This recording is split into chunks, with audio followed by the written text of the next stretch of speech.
All right, this is a 60-second unpacking of an Illumineer's trove, or trove, depending on how you want to pronounce it.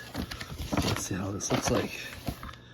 So basically, it's a box. Has instruction. Oh, it has all the cards here.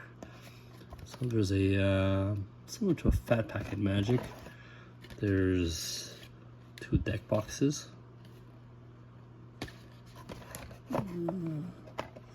There's some more counters, and of course there are 1, 2, 3, 4, 5, 6, 7, 8 packs, which I will most likely be cracking soon. So that's what's in the Illumineer's trove.